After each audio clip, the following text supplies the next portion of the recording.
Hey everyone, welcome back to biology friends. तो आज की इस वीडियो में मैं कुछ important tricks and tips share करने वाली हूँ अमाइनो एसिड से रिलेटेड। तो जो स्टूडेंट अमाइनो एसिड से रिलेटेड लेक्चर 1 एंड 2 नहीं देखे अभी तक, पहले आप वो वीडियो कंप्लीट करो, फिर और इस ट्रिक और टिक्स आपको समझ में आएगा और इजीली याद रह जाएगा एंट्रेंस के लिए।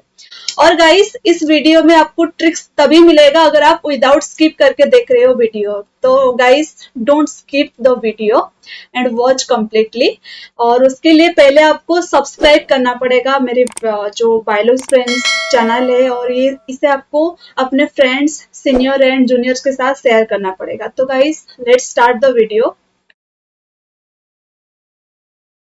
तो लास्ट वीडियो में हम लोग कुछ अमीनो एसिड के बारे में पढ़े थे। अमीनो एसिड्स का टाइप्स क्या है, charged amino acid, uncharged amino acid, अनचार्ज and polar amino acid के बारे में भी पढ़े थे हम लोग। और जो नॉन चार्ज अमीनो एसिड होता है, और एसिडिक अमीनो एसिड भी होता है, बेसिक अमीनो एसिड होता है, ये सारे अमीनो एसिड के बारे में हम लोग कंप्लीटली डिस्कस कर चुके हैं।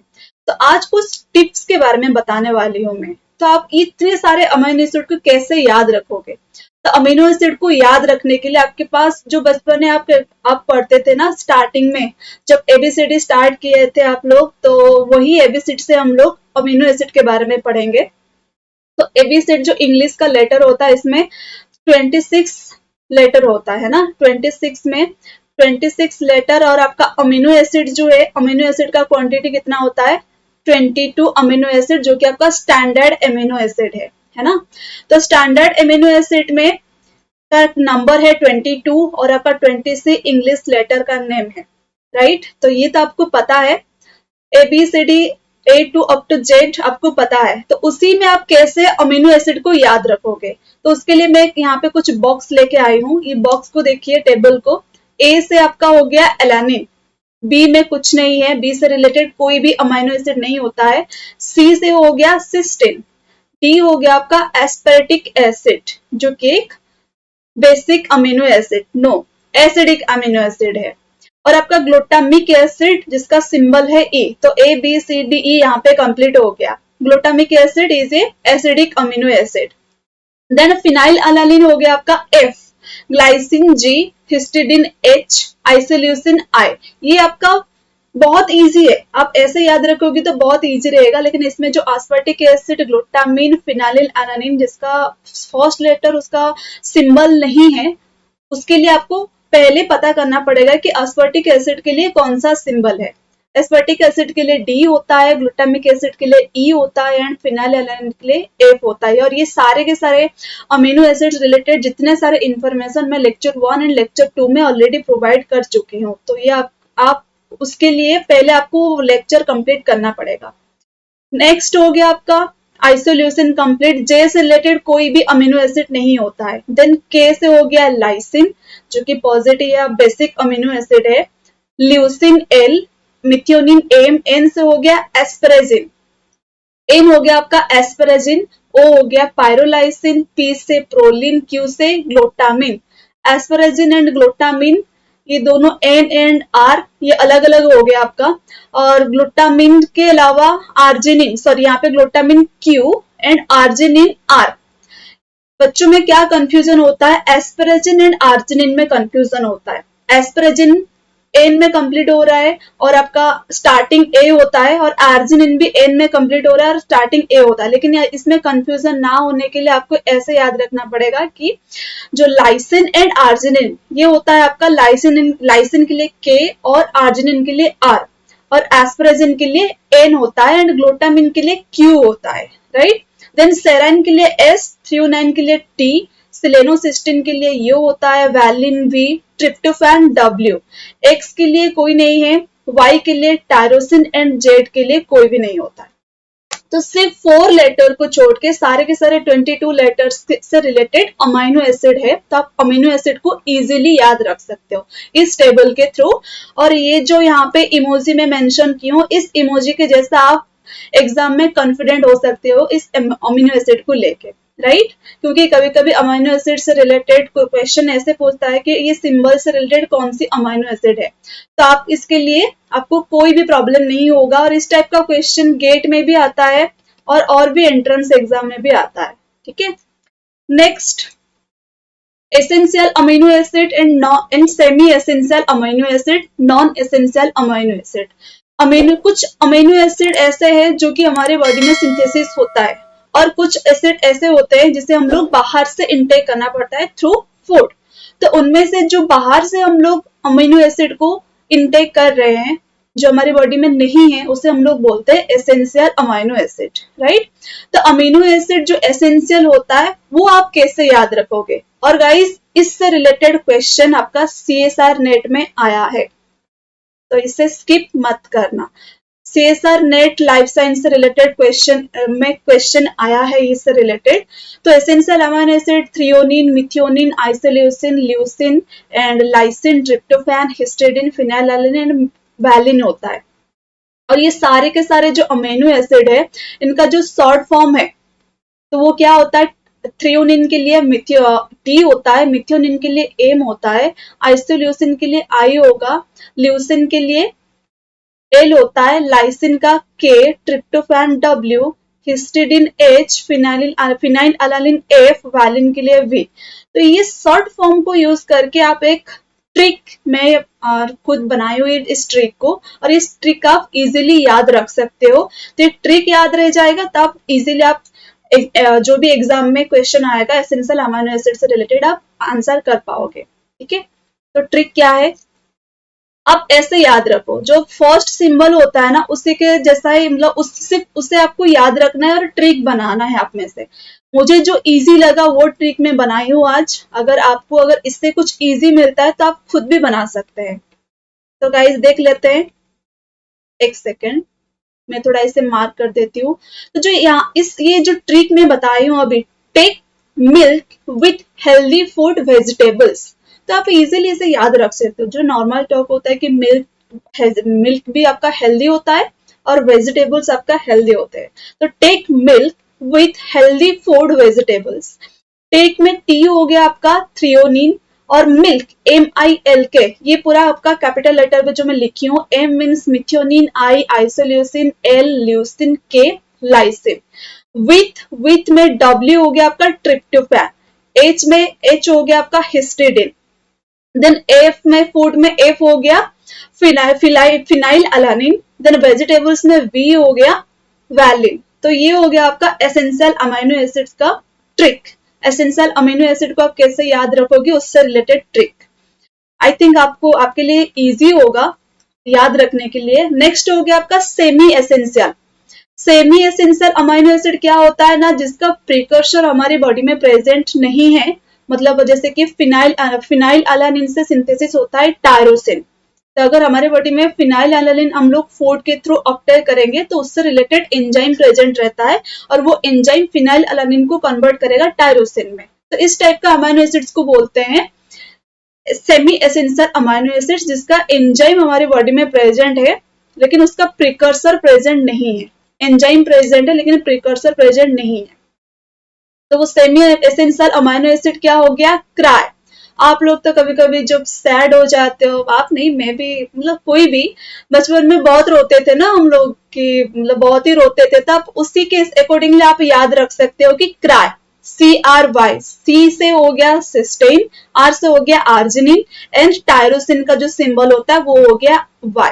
तो सेमी एसेंशियल अमीनो एसिड के लिए क्राय, एसेंशियल अमीनो एसिड के लिए take milk with healthy food vegetables.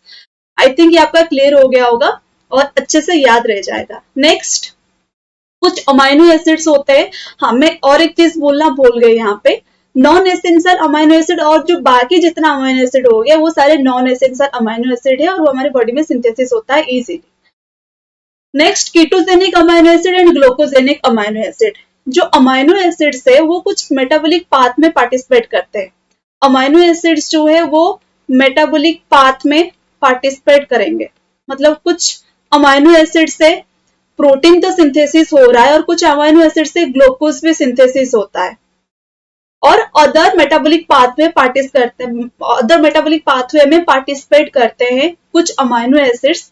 तो जो अमीनो एसिड्स जो अमीनो एसिड से कीटोजेनिक ग्रुप फॉर्मेशन होगा, मतलब कीटोन बॉडीज फॉर्मेशन होता है, जिस अमीनो एसिड से अमाइनो एसिड का ब्रेकडाउन होके उस अमाइनो एसिड से कीटो और कीटोन बॉडीज फॉर्मेशन होते हैं, उसे हम लोग बोलेंगे कीटोजेनिक अमाइनो एसिड। अगर कीटोन बॉडीज प्रोड्यूस कर रहे हैं जो कि हार्मफुल रहता है, मतलब कीटो ग्रुप कंटेनिंग मॉलिक्यूल अगर अमाइनो एसिड से प्रोड्यूस हो रहा है तो उस अमाइनो एसिड को बोलेंगे कीटोजेनिक।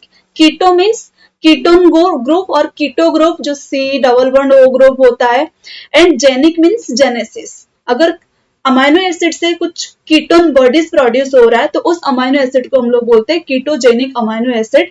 और वो कौन सा रहता है? Leucine and lysine. ये ओनली 2 अमाइनो एसिड जो है कीटोजेनिक अमाइनो एसिड है। नेक्स्ट अदर अमीनो एसिड जैसे कि और कुछ अमीनो एसिड ऐसे होते हैं, कीटोजेनिक भी है और ग्लूकोजेनिक भी है, मतलब कीटोन बॉडीज भी प्रोड्यूस होता है उस अमीनो एसिड से और ग्लूकोज भी सिंथेसिस होता है। ग्लूकोज सिंथेसिस पाथवे में भी वो इन्वॉल्व होते हैं। ग्लूकोज सिंथेसिस पाथवे कौन सी होगी? ग्लूकोनियोजेनेसिस। ग्लूकोनियोजेनेसिस में जो अमाइनो एसिड्स इन्वॉल्व होता है और वहां से ग्लूकोज प्रोड्यूस होता है, और जो अमाइनो एसिड और वो कीटोजेनिक भी है, मतलब वहां उस अमाइनो एसिड से कीटोन बॉडीज भी प्रोड्यूस होता है, तो उसे हम लोग बोलेंगे ketogenic as well as glucogenic amino acid. और उनमें से कुछ अमाइनो एसिड ऐसे होते हैं जैसे कि फिनाइल अलानिन, टायरोसिन, ट्रिप्टोफैन, ये हो गया आपका 3 एरोमेटिक अमाइनो एसिड, और आपका आइसोल्यूसिन। ये चारों कीटोजेनिक भी है और ग्लूकोजेनिक अमाइनो एसिड भी है। तो इसे याद रखने के लिए आप कैसे याद रखोगे? इसका जो शॉर्ट फॉर्म है वो हो गया आपका वाईफाई। मतलब वाईफाई का स्पेलिंग ऐसे होता है ना, WIFI, तो आप वाईफी ऐसे भी याद रख सकते हो और वाईफाई भी याद रख सकते हो। तो आपका यहाँ पे जो W हो गया ट्रिप्टोफैन के लिए, I हो गया आइसोल्यूसिन के लिए, F हो गया फिनाइल अलानिन के लिए, Y हो गया टायरोसिन के लिए। तो ketogenic amino acid leucine lysine, दो बहुत मतलब दोनों ही को आप याद रख सकते हो क्योंकि बस 2 ही है। लेकिन ketogenic and glucogenic amino acid को कैसे याद रखोगे? Through wifi. WIFI, tryptophan, isoleucine, phenyl, हम लोग तीनों एरोमेटिक अमीनो एसिड और एक आइसोल्यूसिन रहता है। नेक्स्ट और जो बाकी अमीनो एसिड्स है वो आपका ग्लूकोजेनिक अमीनो एसिड होते हैं जो कि ग्लूकोसिंथेसिस पाथवे में पार्टिसिपेट करते हैं। तो ये भी और एक शॉर्ट फॉर्म हो गया। और गाइस इससे रिलेटेड क्वेश्चन CSR नेट में आया है।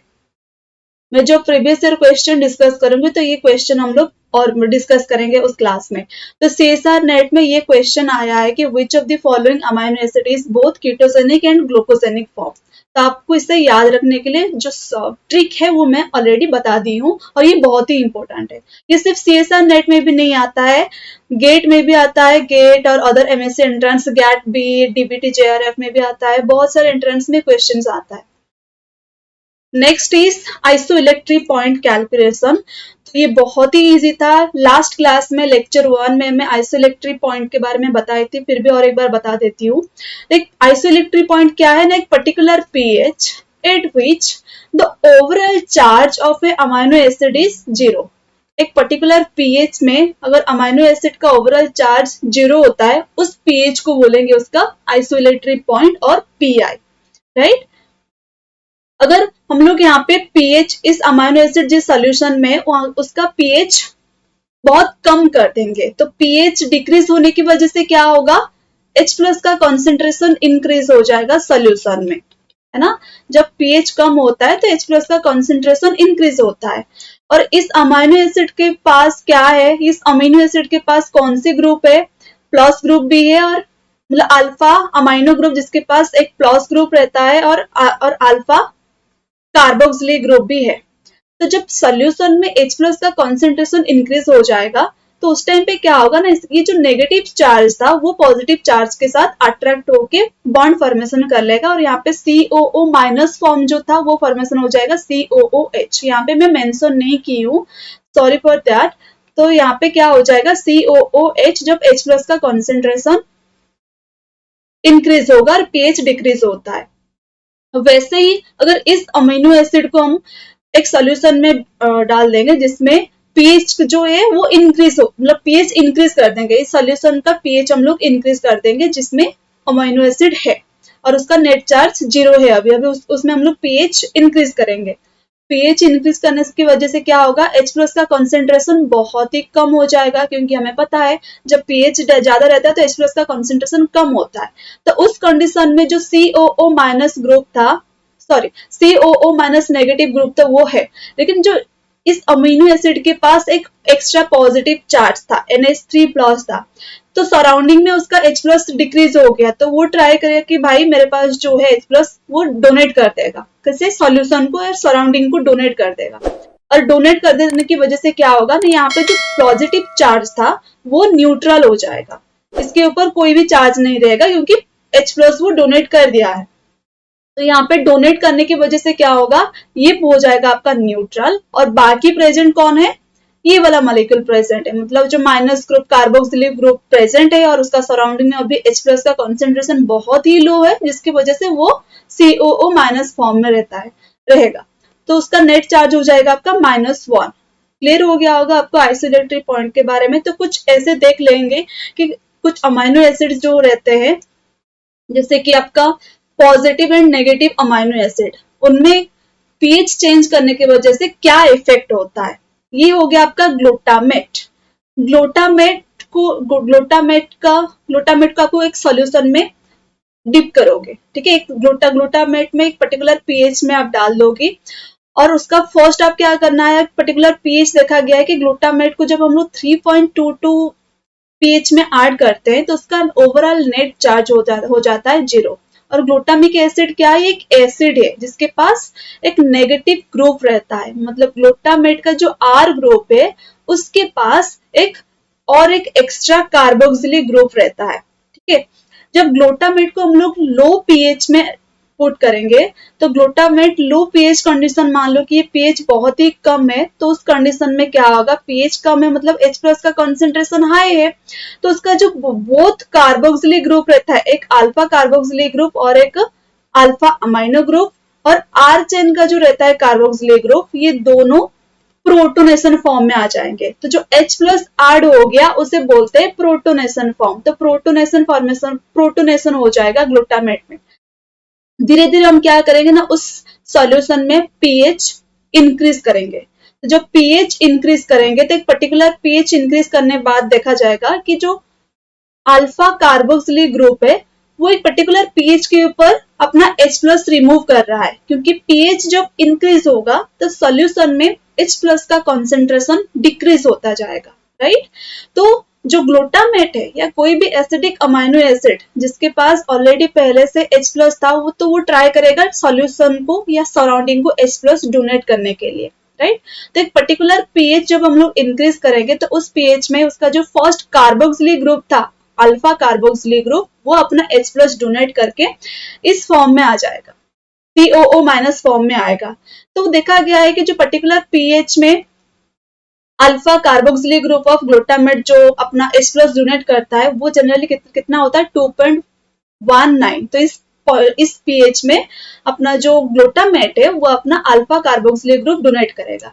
नेक्स्ट और कुछ, तो इसका अभी ओवरऑल चार्ज कितना हो गया, 0। तो ओवरऑल चार्ज जब 0 हो जाएगा तो ऐसे बढ़ाते जाएंगे तो एक पर्टिकुलर टाइम आएगा जहां पे वो अपना H+ डोनेट करके ओवरऑल चार्ज उसका 0 हो जाएगा, तो वो पीएच हो जाएगा आपका 3.22 पीएच। वैसे ही जो पीएच हम लोग इंक्रीज करेंगे सॉल्यूशन में आपका H+ का कॉन्सेंट्रेशन डिक्रीज होगा, तो और जो कार्बोक्सिलिक ग्रुप था वो अपना H+ डोनेट करेगा, ठीक है। तो वो हो गया आपका। तो यहाँ पे R चेन अपना H+ जो है वो डोनेट कर रहा है, तो उसके वजह से pKr वैल्यू हो जाएगा 4.25। जनरली देखा गया है ग्लूटामेट का जो pKr वैल्यू होता है वो 4.25 होता है। तो इसके अभी कितना हो गया इसका ओवरऑल चार्ज, अभी उसका ओवरऑल चार्ज हो गया आपका -2 + 1, तो ये हो गया -1, क्योंकि इसके पास अभी NH3+ है। फिर और भी हम लोग H+ ऐड करेंगे, पीएच इंक्रीज करेंगे। पीएच इंक्रीज करने की वजह से क्या होगा ना, सॉल्यूशन में H+ का कॉन्सेंट्रेशन और भी कम हो जाएगा। तो इसके पास जो अमाइनो ग्रुप था NH3+, ये अपना H+ डोनेट कर देगा, तो ओवरऑल चार्ज हो जाएगा आपका -2। तो ऐसे ही जब हम लोग पीएच इंक्रीज करते हैं तो H+ का कॉन्सेंट्रेशन डिक्रीज हो जाता है, और आपका जो फंक्शनल ग्रुप होते हैं alpha carboxylic group, alpha amino group and R group का जो acidic and basic amino acid का जो R ग्रुप में फंक्शनल ग्रुप होते हैं उनका डीप प्रोटोनेशन होता है। डीप्रोटोनेशन। ठीक है, इस डीप्रोटोनेशन प्रोसेस के थ्रू हम लोग कैलकुलेट करते हैं कि अल्फा कौन सी पीएच में अल्फा कार्बोक्सिलिक ग्रुप अपना H प्लस डोनेट कर रहा है, कौन सी पीएच में जो R ग्रुप का कार्बोक्सिलिक ग्रुप अगर वो एसिडिक अमाइनो एसिड है तो R ग्रुप का कार्बोक्सिलिक ग्रुप कब कौन सी पीएच में अपना H प्लस डोनेट कर रहा है, और अल्फा अमाइनो ग्रुप कौन से पीएच में H प्लस डोनेट कर रहा है। मतलब डीप्रोटोनेशन के अकॉर्डिंगली डिफरेंट पीके वैल्यू होता है। अगर वो आर ग्रुप का पीके वैल्यू मतलब आर ग्रुप का जो फंक्शनल ग्रुप अपना H प्लस डोनेट कर रहा है तो वो हो जाएगा पीके आर वैल्यू, राइट। अगर वो अल्फा कार्बोक्सिलिक या अल्फा अमाइनो ग्रुप है तो वो हो जाएगा आपका pk1 या pk2। तो इतना लेक्चर का यही मोटिव है कि pk1, pkr and pk2 value होता है according to different functional group deprotonation, right. वैसे ही हिस्टोन में होता है, सॉरी हिस्टिडीन में होता है एंड लाइसिन में होता है। नेक्स्ट देखेंगे, आई थिंक आप लोग ये समझ गए होंगे, तो इससे रिलेटेड कुछ क्वेश्चन देख लेते हैं। और क्वेश्चन से पहले जो इंपॉर्टेंट अमाइनो एसिड्स के बारे में, जैसे कि acidic and basic amino acid, उनका पीआई, पीकेआर एंड पीके1, पीके2 वैल्यू भी देख लेंगे। जो एस्पेटिक एसिड होता है उसका पीकेआर वैल्यू 3.5 मतलब एवरेज 3.5 है, और उसका जो pk1 और alpha pk1 value and alpha pk2 मतलब alpha carboxylic group and alpha amino group का जो pk वैल्यू होता है वो एवरेज होता है। एवरेज लेते हैं 2 अल्फा कार्बोक्सिलिक ग्रुप के लिए एंड अल्फा अमाइनो ग्रुप के लिए 9 होता है एवरेज। और ग्लूटामिक एसिड का pK R value 4.5, aspartic acid का जो पीआई वैल्यू है वो 2.7 है। ये दो कॉलम को आपको याद रखना पड़ेगा क्योंकि बहुत इंपॉर्टेंट है, इससे रिलेटेड क्वेश्चन आता है। और pk1, pk2 for alpha carboxylic group and alpha amino group, ये तो आपका एवरेज है, ये सबके लिए सेम है, तो एक के लिए याद रखो तो सबके लिए हो जाएगा। देन ग्लूटामिक एसिड का जो pkr वैल्यू वो 4.5 है एंड पीआई वैल्यू 3.2, लाइसिन का 10.5 एंड 9.7 पीआई, आर्जिनिन 12.5 और आपका pkr वैल्यू 12.5 एंड पीआई आपका 10.7। एंड हिस्टिडिन H, हिस्टिडिन इकलौता अमाइनो एसिड है। जब मैं हिस्टिडिन सारे अमीनो एसिड के बारे में बताई थी तो हिस्टिडिन के बारे में बताई थी कि इसका जो फिजियोलॉजिकल पीएच होता है, इसका R ग्रुप अपना H प्लस डोनेट करेगा और R ग्रुप जो डीप्रोटोनेशन होता है वो pH 6 में होता है, मतलब लगभग 7 के आसपास, फिजियोलॉजिकल pH के आसपास होता है। इसलिए हिस्टिडिन प्रोवाइड करता है फिजियोलॉजिकल बफर, ठीक। और उसका पीआई वैल्यू 7.5। टायरोसिन, सिस्टीन, इनका भी बहुत इंपॉर्टेंट है, इससे रिलेटेड क्वेश्चन आता है। सिस्टीन का 8 PKR value and pi 5, tyrosine 10 PKR value and pi 5। तो ये हो गया आपका पीकेआर पीआई वैल्यू। तो ये कैसे एक अमाइनो एसिड का अगर आपके पास pk1, pk2 and pkr value है तो आप कैसे कैलकुलेट करोगे उस अमाइनो एसिड का पीआई, वो देखेंगे। अगर एक मतलब नॉन पोलर या ऑन चार्ज अमाइनो एसिड है, ऑन चार्ज अमाइनो एसिड का सिर्फ 2 ही फंक्शनल ग्रुप और 2 ही मतलब आयोनिक ग्रुप रहता है। एक हो गया आपका अल्फा कार्बोक्सिलिक ग्रुप और हो गया आपका अल्फा अमाइनो ग्रुप, राइट। अगर ये ऑन चार्ज अमाइनो एसिड वो पोलर भी हो सकता है, नॉन पोलर हो सकता है। मतलब ऑन चार्ज है तो पोलर मतलब नॉन पोलर नहीं हो सकता है। तो जो non polar and polar amino acid है उनका सिर्फ 2 पीके वैल्यू रहता है क्योंकि उनके पास ओनली ये ग्रुप प्रेजेंट है और उसका आर ग्रुप कोई एक्स्ट्रा मतलब चार्ज आर ग्रुप प्रेजेंट नहीं है तो पीके वैल्यू उसमें नहीं रहता है, ठीक है। तो यहाँ पे बोला है कि calculate pi of amino acid which is pk1 and pk2 value, मतलब उसका alpha carboxylic and alpha amino group का वैल्यू दिया है पीके वैल्यू। आप उसका पीआई कैसे कैलकुलेट करोगे? पीआई अगर एक अमाइनो एसिड का ओनली 2 पीके वैल्यू है, मतलब alpha carboxylic and alpha amino group है, तो आप उसे कैसे कैलकुलेट करोगे ना, दोनों का एवरेज लेना पड़ेगा। जैसे कि 2.35 प्लस 9.7 डिवाइडेड बाई 2, ये हो जाएगा आपका 7.4, ये हो जाएगा आपका 6.12.7404 हो जाएगा, हाँ, डिवाइडेड 2 इंटू 6.02। ये हो गया आपका pi value of this amino acid याद हो गया। अगर एक अमाइनो एसिड का pK1 2 pK वैल्यू दिया है तो आप ये याद रखो, अगर 2 pK वैल्यू है अब आपको उसका एवरेज लेना पड़ेगा। लेकिन जो अदर अमाइनो एसिड रहते हैं, जैसे कि जो चार्ज्ड अमाइनो एसिड आपका 2 टाइप का हो सकता है, एसिडिक और आपका बेसिक। तो acidic and basic amino acid का चार्ज आप कैसे कैलकुलेट करोगे? चार्ज नहीं, पीआई वैल्यू कैसे कैलकुलेट करोगे ना, इसका आपको लेना पड़ेगा, आपका न्यूट्रल पीएच होता है पीएच 7, राइट, पीएच 7 होता है। तो अगर उसका पीके वैल्यू पीएच 7 से कम या ज्यादा है, जैसे कि यहाँ पे आर्जिनिन का पीके वैल्यू दिया है 2.7, 2.17 मीन्स पीएच 7 से कम 9.04 एंड आपका 12.48। तो pH 7 से ज्यादा pK वैल्यू दिया है 2 pK वैल्यू, तो उसमें आप क्या करोगे ना, जो 2 pK वैल्यू है, आर्जिनिन का फंक्शनल ग्रुप क्या रहता है? NH3 ग्रुप, 3NH3 ग्रुप रहता है ना, मतलब अमाइन ग्रुप रहता है।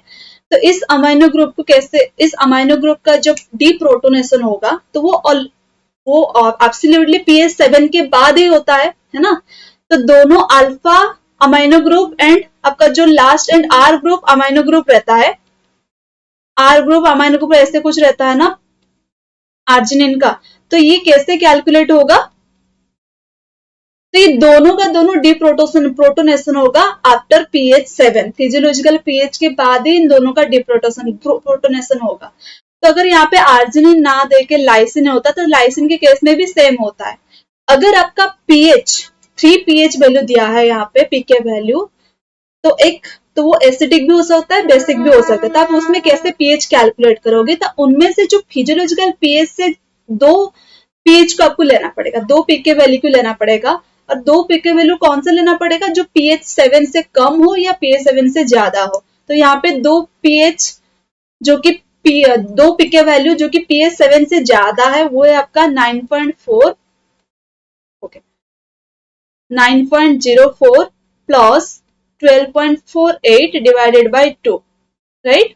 तो इसका एवरेज ले लीजिए, ये जितना होगा ये हो जाएगा आपका pK value of pI of arginine, ठीक है। अगर यहाँ पे आर्जिनिन ना देके कोई एसिडिक अमाइनो एसिड के बारे में दिया होगा तो आप कैसे कैलकुलेट करोगे? उसके लिए भी सेम है, वो एसिडिक होगा तो उसका जो 2 पीके वैल्यू वो pH 7 से कम होगा, क्योंकि एसिड है तो उसमें प्रोटोनेशन होगा, एसिड है उसका कार्बोक्सिलिक ग्रुप रहता है तो प्रोटोनेशन होगा, COOH होगा।